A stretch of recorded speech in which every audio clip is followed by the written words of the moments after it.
Somatics is the practice of being in the body. So I like to describe it as those butterfly feelings that we get. Like, oh, I have butterflies in my tummy. That is an explanation of a sensation in the body, which is somatics. And what I've learned from my many teachers, both physical and the divine teachers, thank you for that connection, is that somatics is the way to source, is the way to God.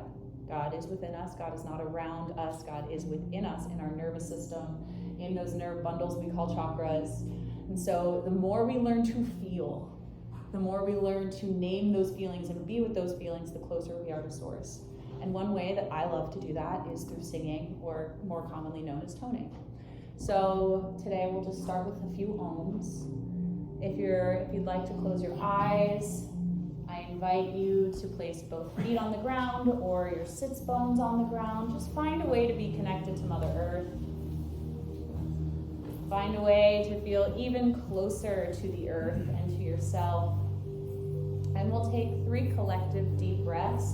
And what we're aiming for on these breaths is a longer exhale than inhale. So we'll inhale for 4, exhale for 8. We'll do that 3 times, and then we'll do 3 ohms together with 4 inhale, exhale. All right, together we will inhale, exhale. 5, 4, 3, 2, 1. Inhale. 3, 2, 1. Exhale. 7, 6, 5, 4, 3, 2, 1. Inhale. Exhale. If you want to let out some noise too, if it feels yummy, follow the yummy. And inhale. On this exhale, we will om.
Sensations in your body. Is there any tingling? Is anything numb? Is there a new part of your body you're feeling right now? Where did you feel that noise? Where did you feel the sound coming from the person next to you? Just notice. If there's any pain in your life or in your body, just notice. We often try to change, we try to fix, we try to heal, and the first step is to just be with what is. So I invite you to be with what is. When you're ready, take one more deep breath. Let out whatever sound comes naturally to you.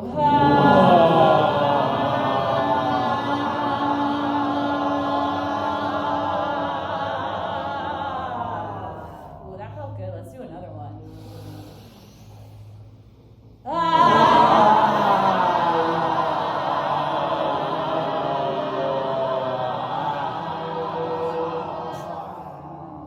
Beautiful. When you're ready, come back to the space.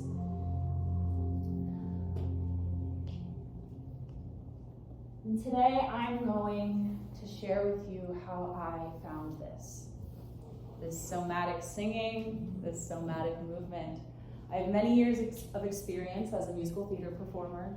I lived in New York, headed for Broadway, and I was miserable.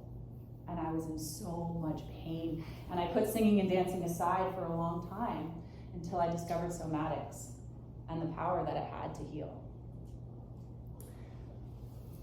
As I said earlier, what I've learned from my many teachers, both those physical ones and the divine teachers, is that connection to source comes when we feel our pain fully, when we feel our wounds fully, when you feel your anger fully. We often try to put anger to the side, sadness to the side, grief to the side, but it's when we feel it to its fullest extent that we get to release it and transmute it into an empowering way of living.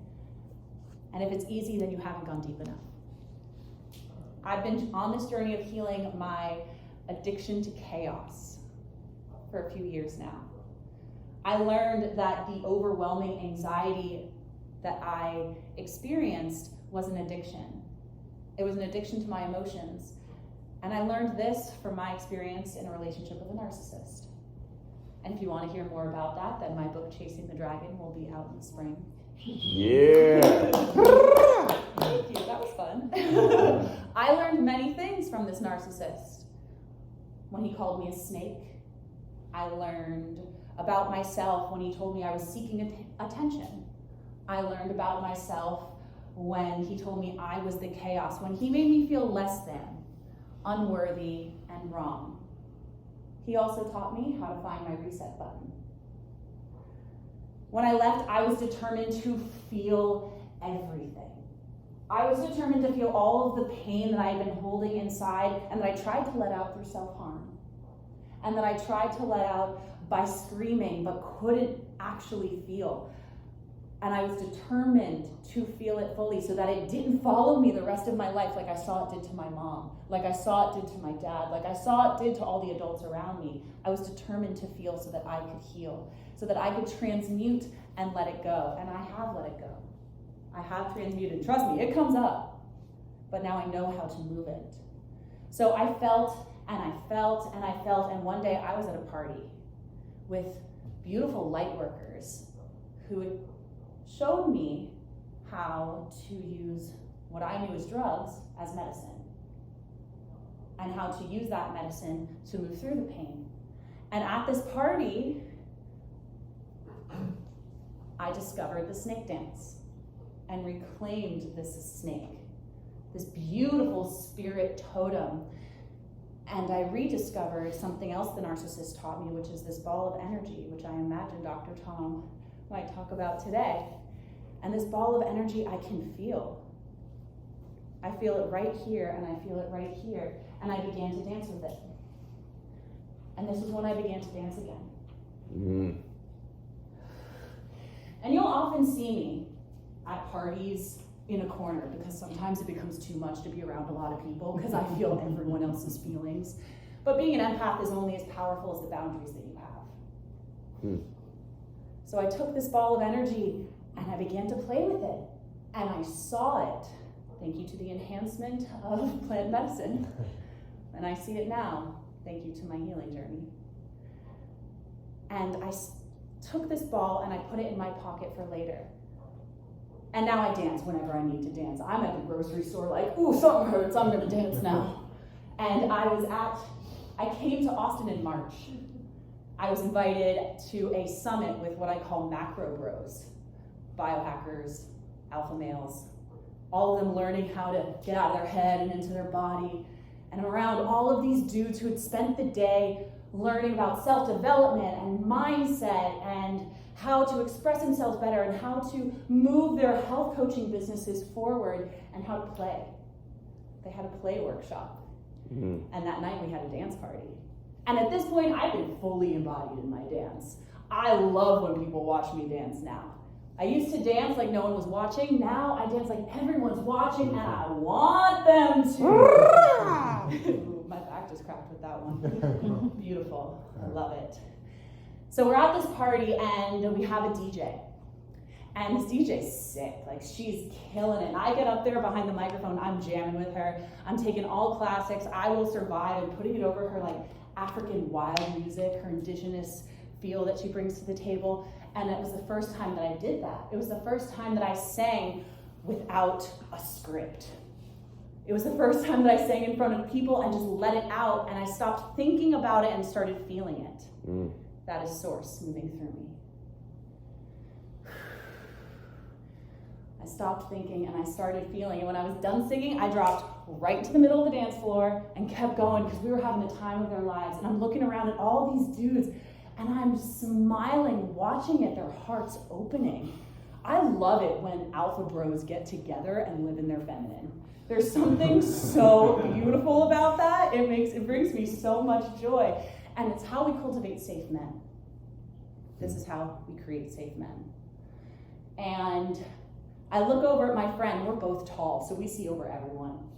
And he embodies play. He embodied play earlier that day. I embody play. I look over at him and we're dancing together. We're jamming. I lean forward, he leans back, and I lean back and he leans forward. And then all of a sudden I take this ball of energy that I've been carrying around for over a year and I toss it to him and he catches it. He catches it and he throws it back to me and I catch it. And someone over here asks me to throw it to them. They put their hands up, ready. They see this ball of energy that I've been carrying around that held my pain and transmuted into light. And I threw it to them and they caught it. And for the next 25 minutes, this entire dance floor of men and women passed around an invisible ball. We played catch with my invisible ball. This ball of energy that I have been harnessing and leaning on to keep me safe and to hold my trauma and hold my pain and transmute it into light. And it was awesome. This is an advanced improv technique, folks. Being able to everybody track the same invisible item from person to person and catch it and throw it. And it was a tennis ball with tennis rackets. It was a hacky sack for a while. The DJ caught it and spun it around like a basketball on her finger. There was so much play and so much creativity. And I just kept reminding myself, don't get too excited, just live in it. Just live in the moment, just be here. And finally it got stuck in a tree. And my friend got out his clamp and brought it down. And I caught it and I put it in my pocket for later. And afterwards, my friend who I started the dance with, he came up to me and he said, look what you did! Look what you started! And that, my friends, is what it means to be the light. Rather than teaching about the light, rather than talking about the light, that is what it means to fully feel your pain and transmute it. Not this spiritual bypassing bullshit we need to move through if we really want to make a difference in this lifetime, which we all do, which is why we're here. That's why we chose this life. That's why we chose this crazy time. That's why we chose to be here in this room at Atma. So I invite you this week, if there's a moment that you just want to move through some pain, to stop, be with it, be with the uncomfortable sensations, give them some love, and then go play. Go play, and then go pass that ball to someone else. Thank you all so much.